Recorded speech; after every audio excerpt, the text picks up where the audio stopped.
네, 말씀은 마가복음 47번째 시간이고요. 제목은 십자가의 자리라는 제목입니다. 마가복음 10장 23절에서 31절까지 말씀 보겠습니다. 마가복음 10장 23절에서 31절까지 말씀 같이 읽을게요. 예수께서 둘러보시고 제자들에게 이르시되 재물이 있는 자는 하나님의 나라에 들어가기가 심히 어렵도다 하시니 제자들이 그 말씀에 놀라는지라. 예수께서 다시 대답하여 이르시되 얘들아, 하나님의 나라에 들어가기가 얼마나 어려운지 낙타가 바늘기로 나가는 것이 부자가 하나님의 나라에 들어가는 것보다 쉬우니라 하시니 제자들이 매우 놀라 서로 말하되 그런즉 누가 구원을 얻을 수 있는가 하니 예수께서 그들을 보시며 이르시되 사람으로는 할 수 없으되 하나님으로서는 그렇지 아니하니 하나님으로서는 다 하실 수 있느니라. 베드로가 여짜와 이르되 보소서, 우리가 모든 것을 버리고 주를 따랐나이다.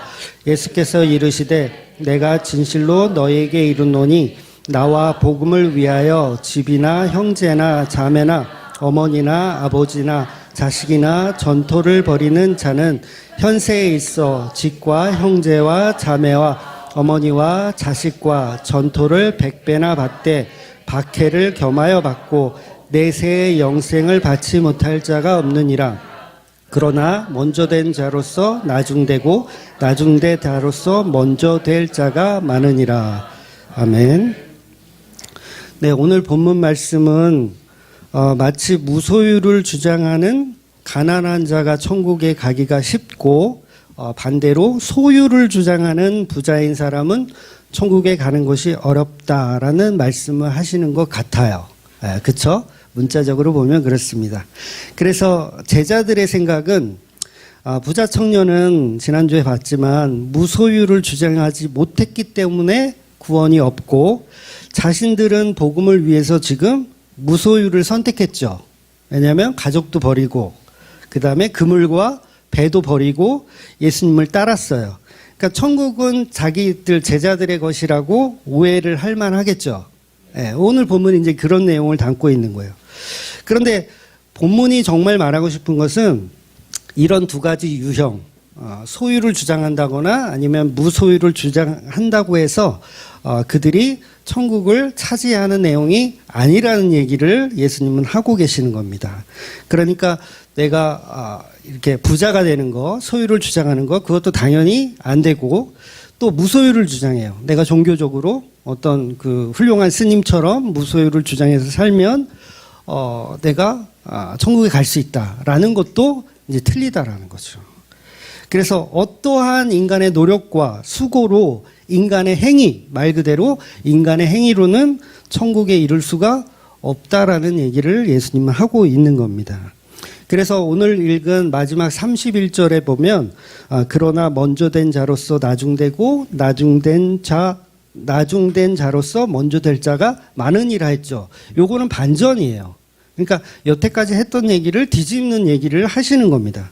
그러니까 무소유를 주장하는 제자들 너희들은 이제 무소유를 주장했으니까 천국은 우리들의 것 아닙니까? 라고 했는데 그것도 틀리다 맞다?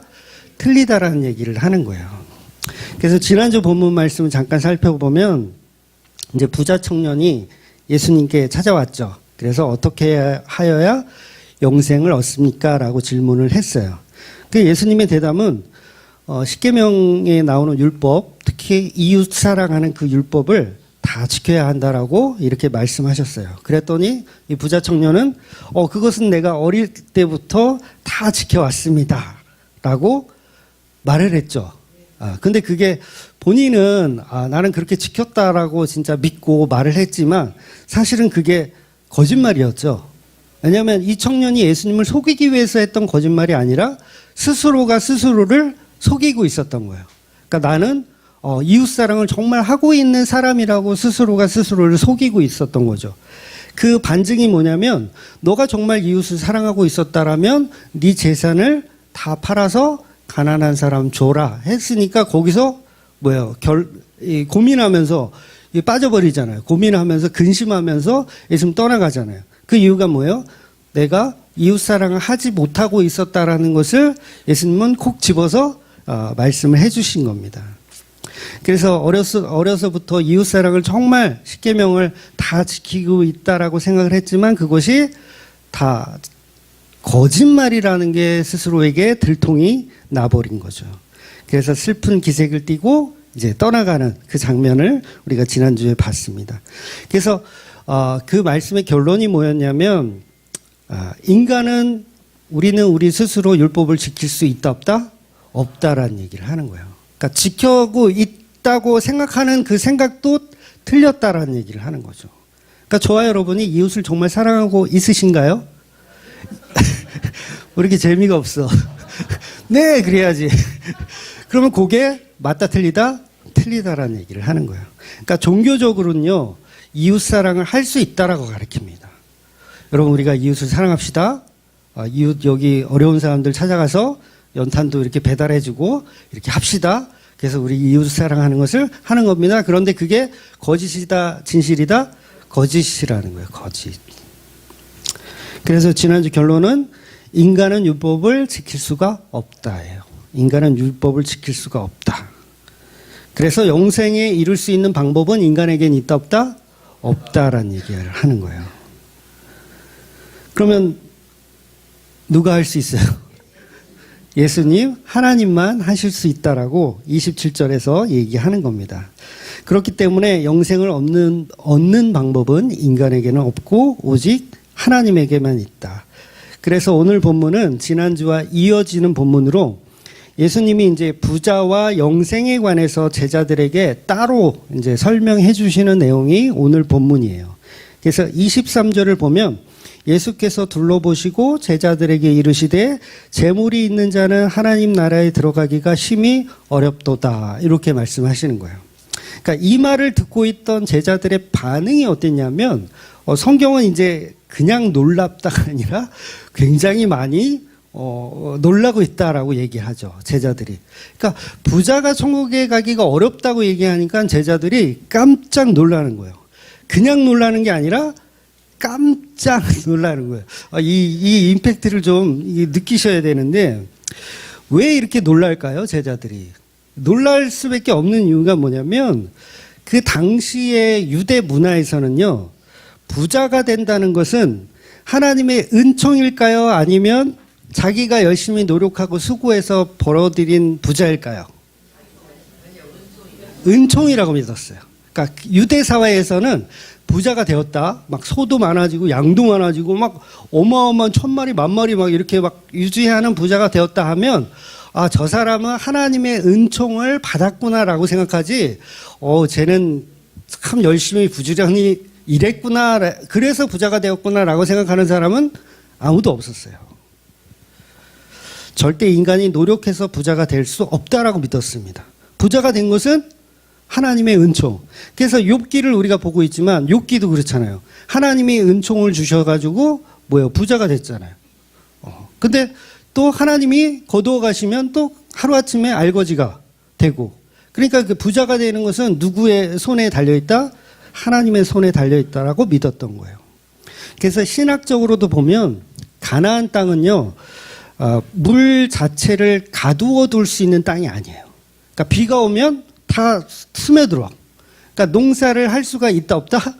없어요. 그래서 하나님이 때에 따라서 늦은 비와 이른 비, 이른 비와 늦은 비, 이거를 이렇게 보내주셔야 농사를 지을 수 있는 땅이 가나안 땅이에요. 그러니까 하나님의 은총 없이는 수확을 할 수가 없어요. 부자가 될 수가 없는 거예요. 그러니까 뼛속까지 유대인들은 그 마음을 가지고 있는 거예요. 하나님이 은총을 주셔야 부자가 된다. 그렇다면 부자는 하나님의 은총을 정말 듬뿍 받는 사람들이에요. 그런데 그런 사람을 가지고 예수님이 지금 뭐라는 거예요? 천국에 갈 수 없다, 힘들다라고 하니까 깜짝 놀랄 수밖에 없죠.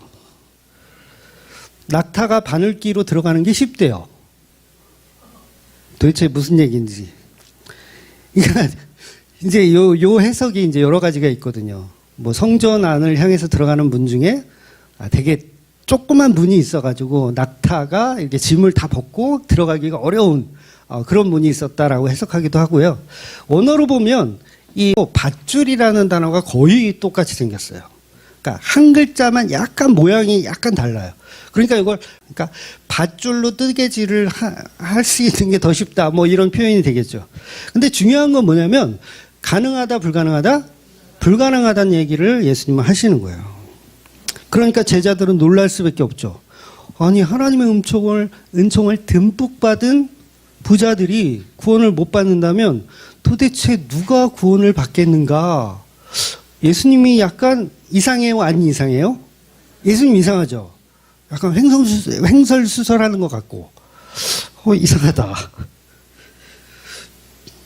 근데요, 지금도 한국교회가 똑같은 거 아세요?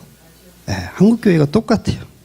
그러니까 엉터리 교회들도 보면요, 자신이 부자가 된 것은 하나님이 자기를 특별히 사랑해 주셔서 요 김집사나 최집사는 덜 사랑하고 절에 다니는 뒷집 아줌마는 덜 사랑해서 자기는 교회 열심히 다니니까 하나님이 자기를 사랑해서 나를 부자 만들어 주셨다라고 믿는 교인들이 지금도 많아요.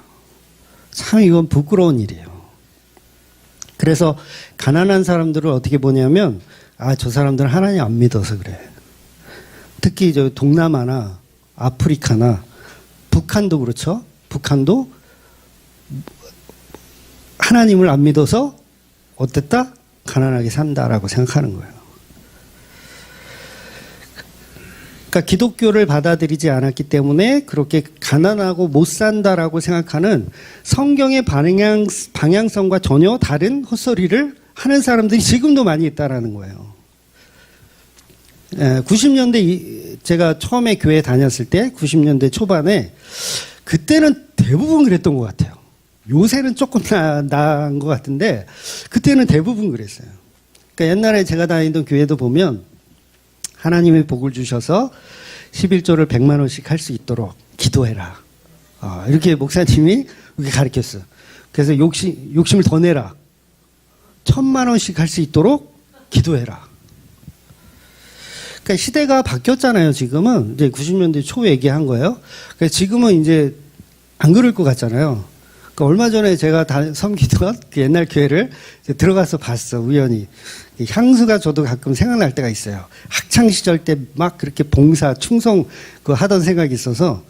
그래서 들어가서 지금의 담임 목사님 하는 설교를 이렇게 좀 유튜브가 있어서 봤더니 똑같더라고요. 90년대 초반하고 똑같아요. 물론 사람은 바뀌어 있죠. 담임 목사님 바뀌어 있죠. 그런데 뭐가 달라졌는지 아세요? 액수가 달라졌어요. 그때는 10만 단위, 100만 단위였다면 이분은 1000단위, 억 단위를 얘기하시더라고요. 11조 1000만 원씩 할 수 있도록 기도해라. 1억 원씩 할 수 있도록 기도해라. 이렇게 지금 2024년인 지금 이 시대에도 그렇게 설교를 하시더라고요. 참담했습니다.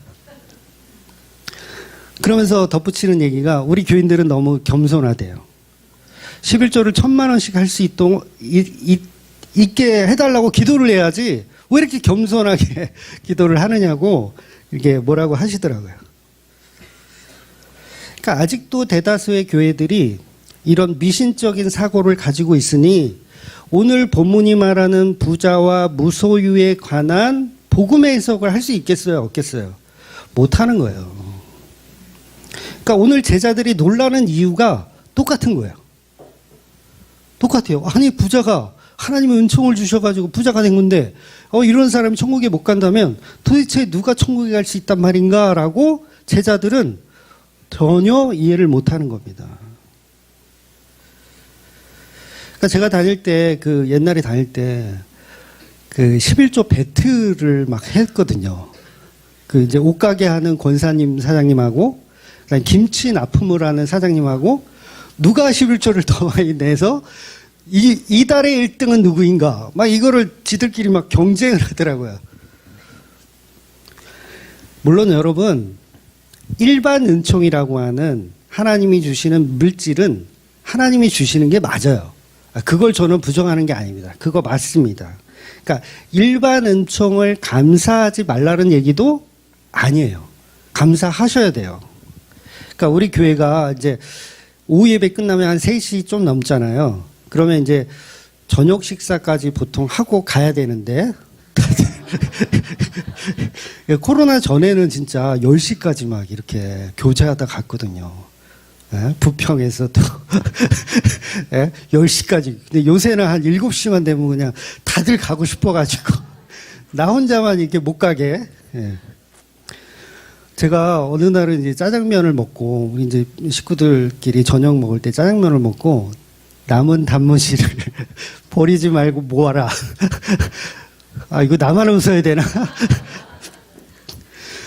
아니, 뜯지 않은 건 그래도 이해를 하는데, 아니, 뜯은 거를 모으라니. 그러니까 제가 일반 음식을 함부로 하는 사람은 아니에요. 예, 이해가 되시죠? 예, 저도 물질을 아끼려는 그런 마음이 있다라는 얘기를 하는 거예요. 그러니까 오해는 하지 마시고. 그러니까 일반 은총이 감사하지 말고 하찮게 여기라는 게 아니라 하나님이 주시는 일반 은총은 우리 교회들에게만 주는 은총이 아니라는 거예요. 교회 다니지 않는 사람들도 동일하게 주시는 은총이라는 거죠. 그러니까 하나님 믿는 사람만 특별히 부자 되는 게 아니에요. 그러니까 하나님을 안 믿는 사람도 얼마든지 부자가 될 수 있더라는 거죠. 그런데 우리 기독교인들은 편향적인 사고를 가져서 하나님이 특별히 우리를 사랑하셔서 우리 교회를 사랑하시고 우리 사업체를 사랑하셔서 특별히 다른 절에 다니는 집은 계속 망하는데 우리 집은 계속 부자 되게 하신다. 이거는 그냥 미신이에요. 미신. 기독교가 추구하는 사상과 전혀 맞지 않습니다. 그래서 기도해서 만약에 내가 부자가 될 수 있다라면 11조를 내가 1억씩 낼 수 있다라고 하면 뭐하러 공부하고 뭐하러 사업을 열심히 부지런히 합니까? 예? 그냥 기도만 하고 있지. 신명기 말씀처럼 우리 집 주방이 복을 받아서 쌀독에 쌀이 떨어지지 않게 하시고 냉장고에 음식이 가득 차서 늘 들어와도 복을 받고 나가도 복을 받는. 그러니까 성경 말씀을 일반 은총으로만 해석하고 있는 거예요. 그래서 교인들은 하나님을 잘 섬기면 만사 형통이 일어나고 부자가 될 수 있다라고 생각을 해버리는 거죠. 그런데 그 내용들은 그런 일반 은총에 관한 내용이 아니라는 것을 모른다는 거예요. 왜 그래요? 성령의 은혜가 없고 진리가 없어서 그렇습니다. 그러니까 그 옛날 교회의 그 지금의 담임 목사님 논리가 그거예요. 어차피 하나님은 당신들의 소득의 10분의 1을 가져가신대요. 무조건 가져가신대요. 10분의 1을. 그러니까 순순히 자발적으로 낼 것이냐. 아니면 사단을 시켜서 뺏어가게 할 것이냐. 아, 놀랍지 않아요? 이 아이디어가? 그러니까 어차피 하나님은 11조를 가져가시는데 순순히 내는 사람은 그냥 평안히 사는 것이고 안 내고 개기면 사고가 난다든가 아니면 벌금을 물게 한다든가 뭐 병원비가 나가게 한다든가 어떻게 해서든지 사단의 손으로 그 금액을 정확하게 셈해서 가져가시니 여러분은 누구한테 11조를 내실 겁니까? 이러시더라고요. 하나님께 내실 겁니까? 아니면 사단에게 내실 겁니까? 제가 제 모 교회를 까는 것 같지만 까야 돼요. 까야 됩니다. 그 교회 출신이 한 명도 없어요. 우리 교회는. 못 알아듣는 거예요. 복음을 못 알아듣는 거예요. 이거는요. 칼만 안 들었지 그냥 강도예요. 강도. 그것이 하나님을 위장한 강도이고 교회를 위장한 강도이고 목사를 위장한 강도예요. 그러니까 오죽하면 제가 보이스피싱이다 이렇게 놀리겠어요. 그러니까 그 담임 목사님이 지금의 그 담임 목사님이 제가 학생 때 교육 전도사님이었어요. 교육 전도사였고 지금 담임 목사가 된 거예요. 뭘 배웠겠어요, 제가? 이건 아닌데 계속 고민하게 만드신 그분. 뭐 저로서는 은혜죠. 이건 아닌데를 생각할 수 있는. 그러니 성경 전체는 일반 은총에 관한 복을 받는 비결을 이야기하는 책이 아니라는 거예요. 본문은 예수님이라는 십자가를 통한 영생의 복을 이야기하고 있는 겁니다. 예수님 자체가 성도에게는 복이에요. 다른 복이 아닙니다. 다른 복 추구할 게 없어요, 성도는. 그러니까 요즘은 물질이 없어서 굶어 죽는 사람은 거의 없잖아요. 물론 있기도 하겠지만 거의 없어요. 나라에서도 다 이렇게 생활비를 어느 정도 지원은 해주더라고요. 그러면 성도에게 예수님의 그 은혜가 있으면 뭐가 부족해요? 그래서 성도는 그냥 예배하는 삶이 그 자체가 복인 거예요. 내가 부자가 되지 않아도, 또 내가 무소유를 주장해서 내가 명예를 얻지 않아도 성도는 그 예수를 믿는 그 자체가 복입니다. 쌀독에 쌀이 없어도 돼요. 저한테 전화하세요. 제가 보내드릴게. 냉장고에 먹을 양식이 없어도 괜찮아요. 제가 계란 한 판 보내드릴게요. 예수님으로 기뻐할 수 있고 예수님으로 만족할 수 있는 게 성도라는 거죠. 그러니까 일반 은총은 필요하면 열심히 일해서 얻으면 돼요, 그건. 그런데 일반 은총이 마치 하나님이 주시는 풍요의 복으로만 생각하면 그 자체가 그냥 미신을 믿고 있는 거죠. 기독교가 아닌.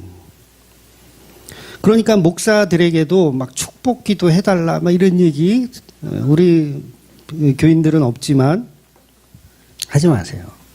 떡반죽 그릇에 떡반죽이 차고 넘치게 해 주시옵소서, 이렇게 쌀독에 쌀이 넘치게 하여 주시옵소서 기도할 필요가 없고요. 그냥 달라고 전화하세요. 기독교 미신이죠. 축구 경기 보면서 하나님, 우리나라가 이번에는 꼭 4강에 들어가게, 결승에 갈 수 있도록 주님 도와주시옵소서. 로또 이번에는 좀 될 수 있게 10년 동안 사는데 어떻게 1등을 한 번도 안 주십니까? 우리 집만 좀 잘 되게. 그러니까 기독교의 복음과 전혀 상관없는 미신 짓거리를 하고 있더라는 거예요. 다시 말씀드리지만 일반 은총을 주신 하나님께 감사하지 말라는 이야기가 아닙니다.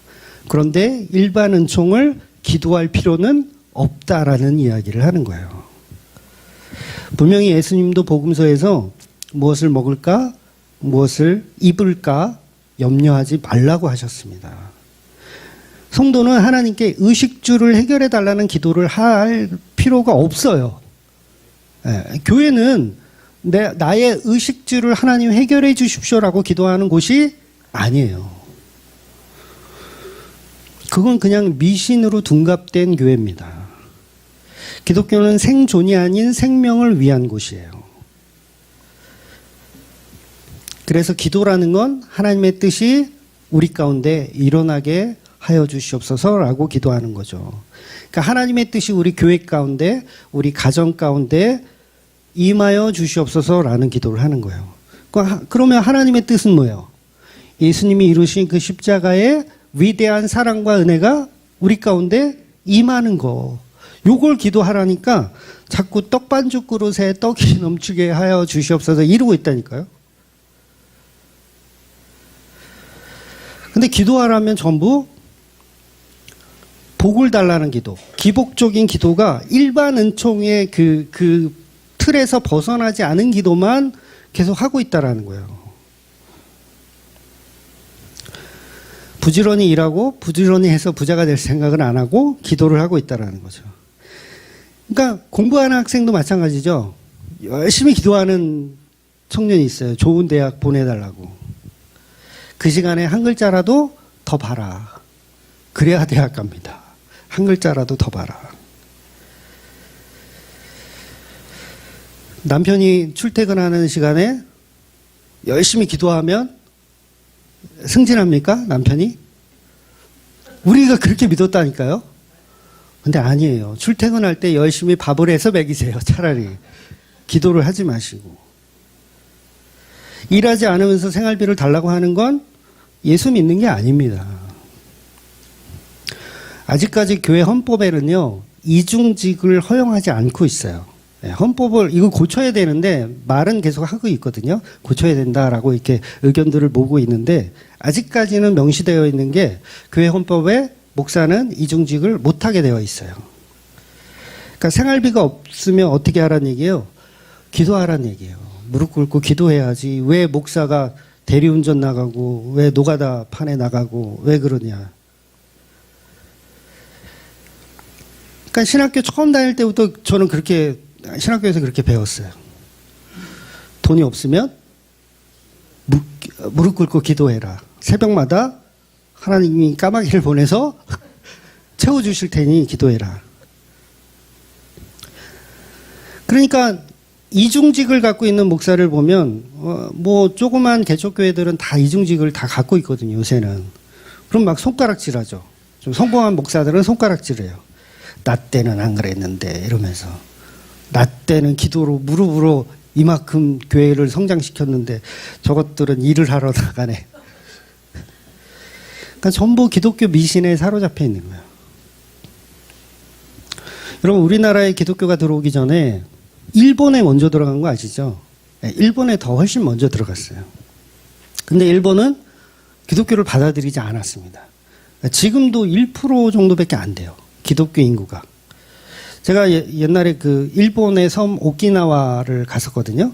근데 오키나와 가니까 집집마다 지붕 위에 그 사시라고 하는 우리나라 해태 같은 이 땅 사자처럼 생긴 뭐 그런 게 막 지붕마다 막 두세 개씩 막 있어요. 저게 뭔가 했더니 그 안내하시는 분이 그걸 우상으로 섬긴다고 하더라고요. 그러니까 일본은 그냥 우상덩어리 나라예요. 지금도 종교가 되게 많다고 하더라고요. 그런데 일본이 우리보다 더 잘 살았잖아요. 지금은 모르겠지만. 우리나라 현대나 뭐 삼성이나 이런 기업들이 크기 전까지는 우리나라 제품은 취급도 못 받았어요. 그런데도 무식하게 교회들은 하나님을 받아들이는 나라가 부자 되고 잘 산다라고 맞지 않는 논리로 자꾸 사람들을 끌어모으는 거예요. 왜 부자 된다고 해야 사람들이 오죠? 교회가 그래야 부흥되죠. 개털이라고 개털이라고 기도하지 말라 그러면 누가 오겠어요?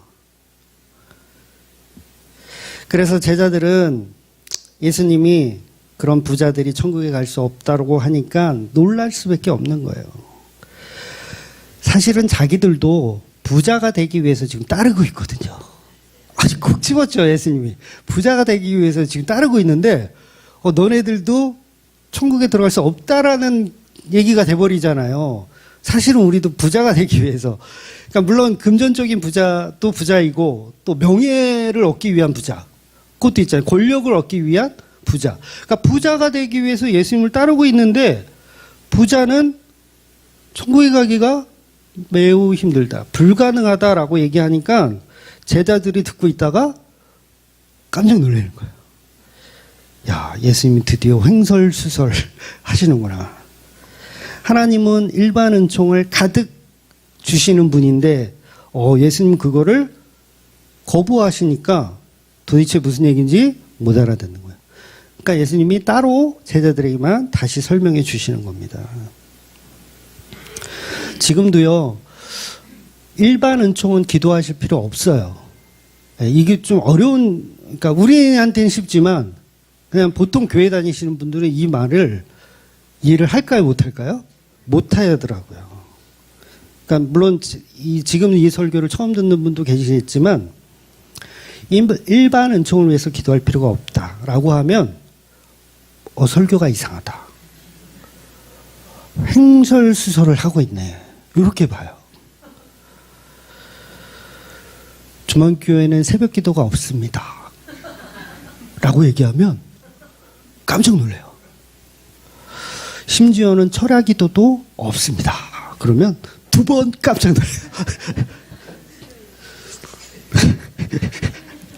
수요 예배는 언젠간 할 것 같아. 언젠간 전도사님을 이렇게 세워서 그거는 이제 나중 얘기고. 축복의 통로인 11조가 없대. 3번 깜짝 놀래. 아, 그 교회는 망하겠구나. 교회의 원동력은 뭐예요? 기도잖아요. 교회의 원동력은 막 권사들이 새벽에 나와서 막 기도하는 그 원동력으로 교회가 부흥하고 성장하는 건데 새벽 기도가 없대. 철야 기도가 없대. 야, 11조가 없대. 야, 그 교회는 황충이 다 갉아먹겠구나. 그래서 우리 교회는 시즌 1, 시즌 2 이런 게 있다고 그러잖아요. 시즌 1 때 중암교회 분명히 망한다라고 했어요. 다 망한다. 근데 놀랍게도 10년이 넘었는데 아직까지 망하지 않았어요. 뭐 언젠간 망하겠지만 아직은 안 망했어요. 여러분, 개척교회가 쉬운가요? 요새 개척교회 하면요, 100개 하면 100개가 다 망합니다. 그러니까 어떤 큰 교회 후원이나 아니면 이렇게 인원적인 지원을 받지 않으면 100교회가 하면 100교회가 다 망한다고 저는 개인적으로 생각해요. 다 망해요. 왜냐하면 사람들의 시선은 일단은 시설이 좋고 좋은 교회에 가지, 내가 간 그 교회에 담임 목사하고 사모님하고 둘밖에 없어. 거기 가서 신앙생활 하고 싶으세요? 부담스러워서 안 가. 부담스러워. 그래서 개척교회를 하면 한 20명, 30명 만들기가 너무너무 힘들어요. 왜냐하면 사람들이 안 와. 오면 사모님하고 목사님 밖에 없으니까 부담스러워가지고 안 와요. 지인들 올 것 같죠? 안 와요. 인사차 한두 번은 와. 그 다음에는 부담스러워서 안 와요. 그래서 제가 얘기하는 거예요. 100개를 개척을 하면 100개가 다 망한다. 물론 기간은 좀 있죠. 3년에 망하고 10년에 망하고 우리 교회처럼 뭐 15년에 망할지 20년에 망할지 모르겠지만, 그러면 그렇게 어려운 개척을 했으면 하나님께 죽기 살기로 매달리고 기도해야 된다라고 생각을 해버려요. 그런데 새벽 기도를 없애고 철학 기도를 없애? 미쳤구나. 수십 년을 저하고 같이 신앙생활을 한 분이 얼마나 많겠어요. 이 파주 땅에. 제가 파주에는 제가 좀 알거든요. 찬양팀 같은 것도 이렇게 지교회, 그러니까 찬양팀을 했는데 그 찬양팀이 한 교회에 소속된 찬양팀이 아니라 파주 지역에 이렇게 연합된 찬양팀이었어요. 거기 제가 이제 단장으로 있었거든요. 그러니까 교회마다 다니면서 찬양 집회를 해줬어. 그러니까 찬양 집회 조금 작은 교회들은 찬양 집회 할 수 있는 능력이 안 되니까 우리가 막 가서 찬양 집회 해주고 막 이랬단 말이에요. 막 그렇게 열심을 내고 해야지 뭔가 되는데, 지금은 제가 뭐라고 얘기하냐면 일반 은총을 위해서 기도할 필요가 없다라고 하면 무슨 소린지 그 수십 년 동안 함께 신앙생활을 했던 사람들이 다 하나같이 못 알아듣더라는 거예요. 하나님은 자기를 믿고 섬기는 이들에게 복을 주시는 것이 당연한 것인데 너는 왜 그것을 부정하느냐라고 이야기해요. 하나님은 하나님 자신을 잘 섬기는 자에게 복을 주시고 하나님을 믿지 않는 세상에게는 망하게 하시는 것이 하나님의 진리이다. 그러니까 하나님은 인과응보, 어떤 인과율의 그런 하나님으로 지금의 한국 교회들이 믿고 있어요. 그러니까 선악구조의 판단으로, 우리 인간이 하는 선악구조의 판단으로 하나님을 거기다 끌어다가 놓고, 하나님 당신은 인과율로 세상을 운행하세요라고 우리가 가르치는 거야, 하나님을. 근데 이 내용이 어디서 많이 들어본 내용 같지 않으세요? 오대하는 욥의 친구들의 논리예요. 그러니까 결국 본문의 제자들이 생각하는, 어릴 때부터 십계명을 다 지켰고 그로 인해서 하나님으로부터 복을 잔뜩 받은 이 부자 청년, 이 사람이 천국에 못 간다면 과연 누가 천국에 갈 수 있단 말인가라고 수근수근 거릴 수밖에 없는 거죠. 그래서 예수님은 천국 가는 방법을 다시 제시해 주시는 거예요. 그게 20절 27절이죠. 계속 반복해서 말씀하고 있는 예수께서 그들을 보시며 이르시되 사람으로서는 할 수 없으되 하나님으로서는 그렇지 아니하니 하나님으로서는 다 하실 수 있느니라 라고 말씀하시는 거예요. 즉 예수님의 말씀은 부자는 천국에 못 가지만 갈 수 있는 방법이 있다는 거예요. 부자가 천국에 못 가는데 갈 수 있는 방법이 있다. 그게 뭐냐면 하나님은 가능하시다예요. 그래서 지난주 설명드릴 때 부자 청년이 다시 돌아왔을 것이라고 얘기했죠. 기억나시죠? 돌아왔을 것이라고 얘기했어요. 그 이유는 뭐냐면 그 청년은 부자예요. 불가능한 자. 영생 얻기가 불가능한 자. 그런데 누구는 가능하다? 하나님이 개입하시면 가능한 거예요. 그러니까 그 청년이 재산을 다 팔아서 예수님께 돌아오는 게 아니에요. 그러면 그 구원은 누가 이룬 거예요? 자기 자신이 이룬 거잖아요. 그 청년은 다 팔아서 돌아오는 게 아니라 이렇게 팔 수 없는 죄인이네요를 알고 돌아오는 청년. 그래서 그걸 누가 했다? 하나님이 하셨다라고 하는 거예요. 좋죠? 다 안 팔아서 되니까. 다른 교회들은 다 팔아가지고 교회에 다 바치고 오라고 그러는데 복음은 안 그래요. 너는 그렇게 할 수 없는 존재임을 자각하고 예수님의 능력으로만 구원받을 수 있다라고 얘기하는 게 복음이라는 거예요. 물론 또 그거를 또 열심히 이용해 먹지 마세요. 그러니까 이 청년이 구원받을 수 있던 건 예수님이 이 청년을 사랑하고 있었기 때문이에요. 아가페 하고 있었다는 거죠. 그래서 누구만 할 수 있다 구원은 예수님만 할 수 있는 거예요. 예수님의 사랑으로만 구원이 일어날 수 있는 겁니다. 그래서 예수님이 저와 여러분을 사랑하시면 우리가 부자이든 아주 교만한 부자이든 아니면 막말로 창녀이든 세리이든 앞으로 볼 그 바디메오라고 하는 맹인이든 예수님이 사랑하시면 다 구원을 받을 수 있는 내용을 계속 이야기하고 있는 거예요. 그런데 우리는 우리 스스로 하나님의 은총을 받아서 부자가 되었다라고 생각하고 그래서 구원을 받았다라고 생각하는 거예요. 그런데 반대로 거기서 내려오라는 거죠. 너희들이 생각하는 그 부자의 개념에서 내려와라. 또 반대로 무소유의 개념, 내가 재산을 다 팔아서 나 이만큼 훌륭한 신앙인이에요 라는 그 자리에서 내려오라는 얘기를 하는 거예요. 오직 예수님의 사랑으로만 구원이 가능하다. 그래서 오후에 보는 그 욥기가 그래서 어려운 거예요. 여러분 어렵지 않으세요? 그러니까 성경을 전부 선악 판단으로 보니까 욥기가 어려운 거예요. 빛과 어둠은 하나인데 자꾸 우리는 그걸 분리해서 보니까 어려운 거예요. 하나님은 우리가 생각하는 선악 판단의 구조의 틀에 집어넣고 재해석하는 거예요. 하나님 당신은 이렇게 운영하면 안 돼. 이건 선악 판단으로 운영해야지. 은총 받은 사람은 부자는 천국 가게 해주고 은총을 못 받은 저기 절에 다니는 사람은 지옥 가게 해야지 라고 우리가 우리의 틀에 맞춰서 그걸 복음인 양 설명하는 거예요. 자꾸 우리는 그래서 누가 옳은가?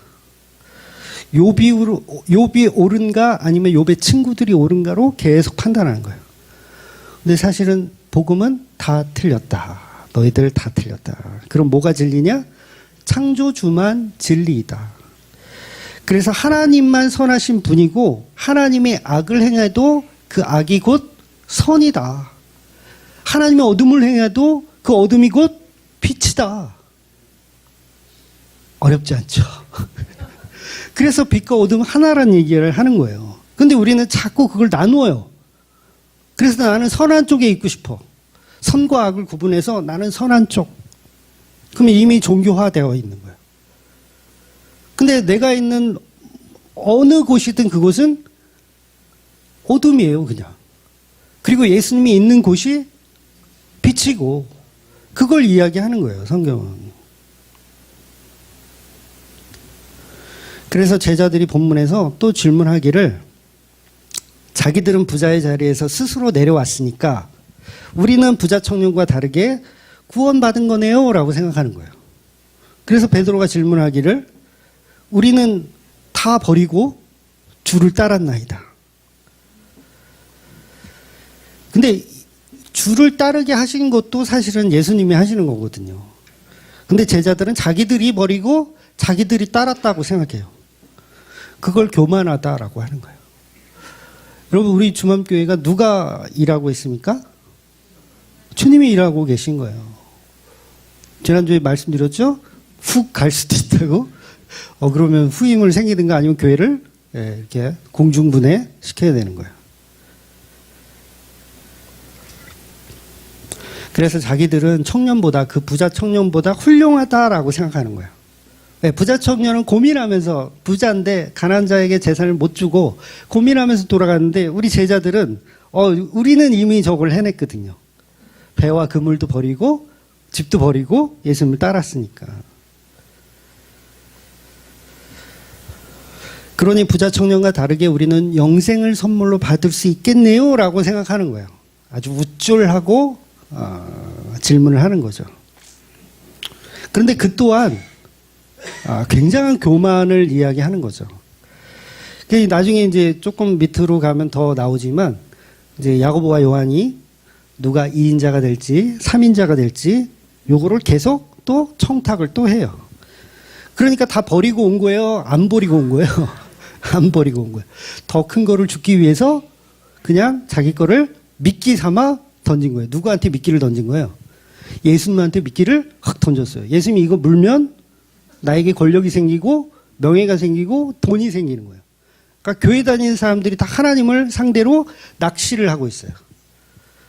내가 11조를 이렇게 툭 던져서 주면 하나님이 요거 물면 30배. 물면 60배. 이러고 신앙생활을 하고 있어요. 제가 이런 얘기를 할 때 웃으면서 얘기를 해야 돼요. 이게 굉장히 심각한 건데 사실 웃으면서 얘기해야 돼. 안 그러면 우리 다 지금 울어야 돼요. 왜? 그 모습이 내 모습이니까. 내가 그렇게 믿었으니까.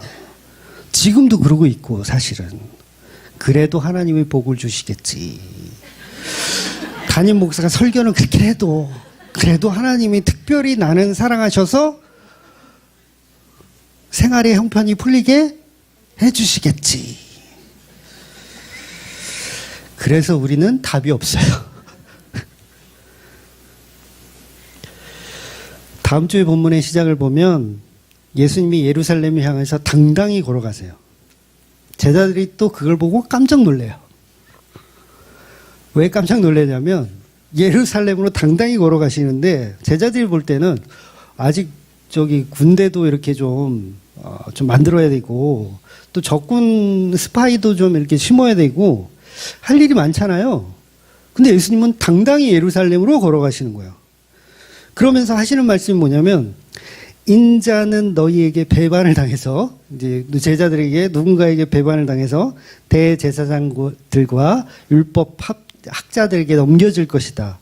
그들은 인자를 죽이기로 결정하고 이방 사람들에게 로마인들에게 나를 넘겨주고 그 로마인들은 나를 조롱하고 침을 뱉고 채찍을 때리고 죽일 것이다.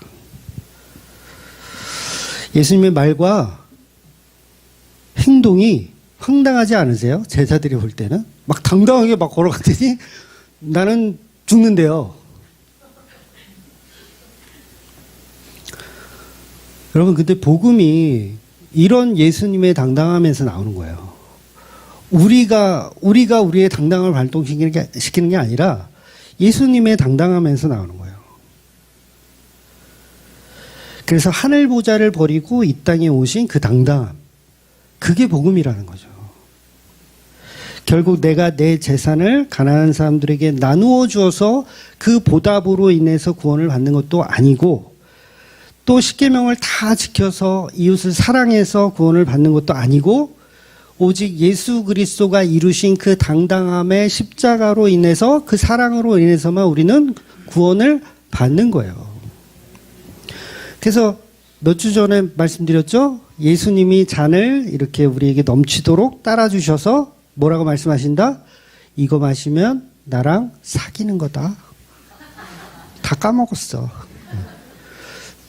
이 잔을 넘치게 따라주시고 이거 마시면 나랑 사귀는 거다. 누가 말씀하신다고요?